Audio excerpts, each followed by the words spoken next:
How are you feeling? I'm fine, thank you. How are you? I'm amazing. Good. Thank you for making time. No worries. Now, Noreen, one of the major hurdles that women get to see is basically from the business aspect. So let me just direct this question to you. Now, for women to access finances, there are issues that crop up that enable them not to be able to have that quick access. Now, you sit in a very high position.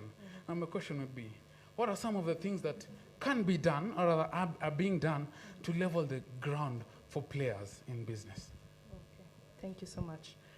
Good morning, ladies. It's a pleasure to be before you. My name is Noreen Dega. He just addressed me as Noreen. Okay. So my name is Noreen Dega.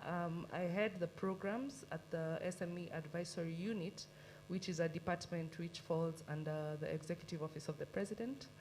And our work is not only advisory, but it's also facilitation and implementation of SME programs. Our mother ministry is the Ministry of Industry and Trade, but we work with all the government agencies. And thank you, back to your question. The reason why it's harder for ladies to access finance or funding, as is the case, I think just boils down to, basically for all SMEs, and the bankers here will agree with me, is the issue on informality. We did a survey recently, and we realized that SMEs are the engine drivers of our Kenya's economy. While the 98% that form the SMEs, only 80% are informal. So you see, that's a huge margin. That's a very huge margin. So even during COVID, when COVID happened, and everyone wanted to help the SMEs when it first happened, because there was a realization that a lot of households would be affected. So the first plan that the COVID committee came up with, how do we support the SMEs? But the SMEs were nowhere to be found. Sorry? Go ahead.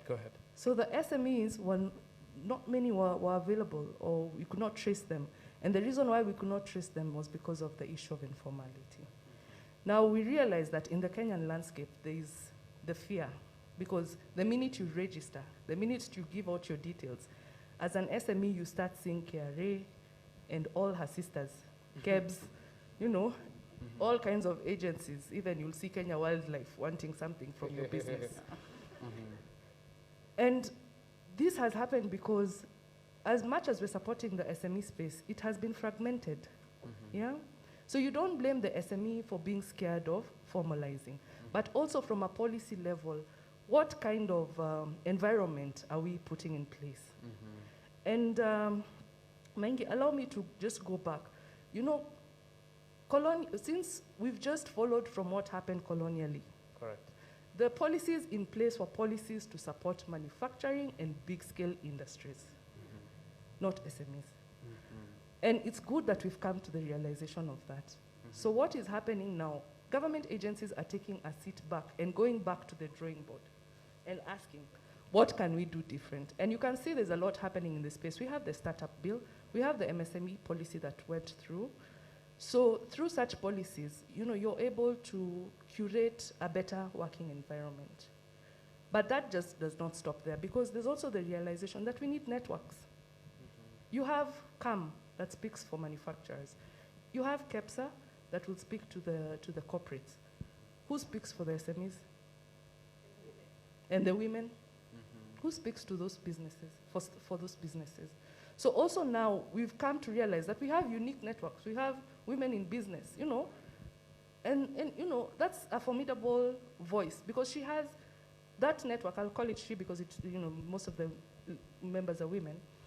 She has members that constitute her, members who know what their needs are and who can clearly articulate. And let me tell you, when you have numbers, you have a voice. You have a voice. So for these networks, what they need to do is to come together, because we have disintegrated different networks. There are those doing incubation, there are very many different ones, yeah? And they're growing of age. These networks need to come together and speak in a unified voice. Otherwise, members of parliament will go to parliament and debate on how mistresses should not get a share of your inheritance. You know. Well, there are bigger issues. Wow. So I'll leave it at that. What I will say is that the discussions are ongoing.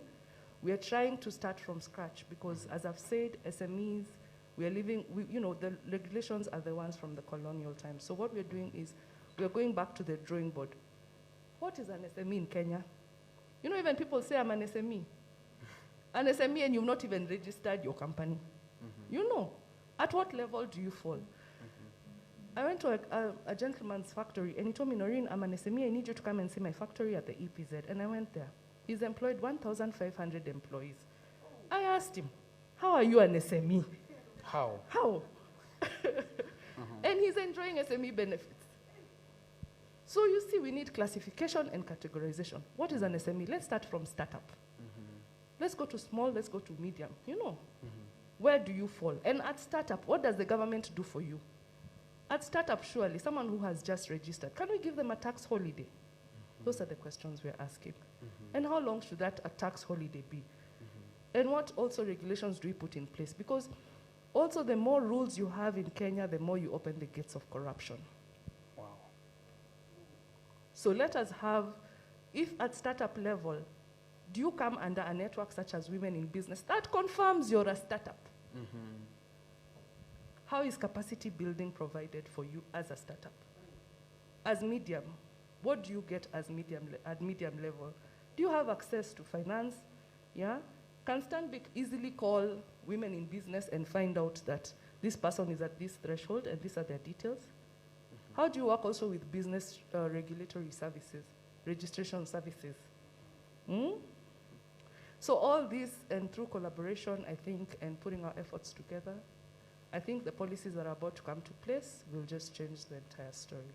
Amazing. And I'd like to pick it up from hand, probably re-emphasize on this particular factor. Alone you cannot speak, but if you have numbers, you have a voice.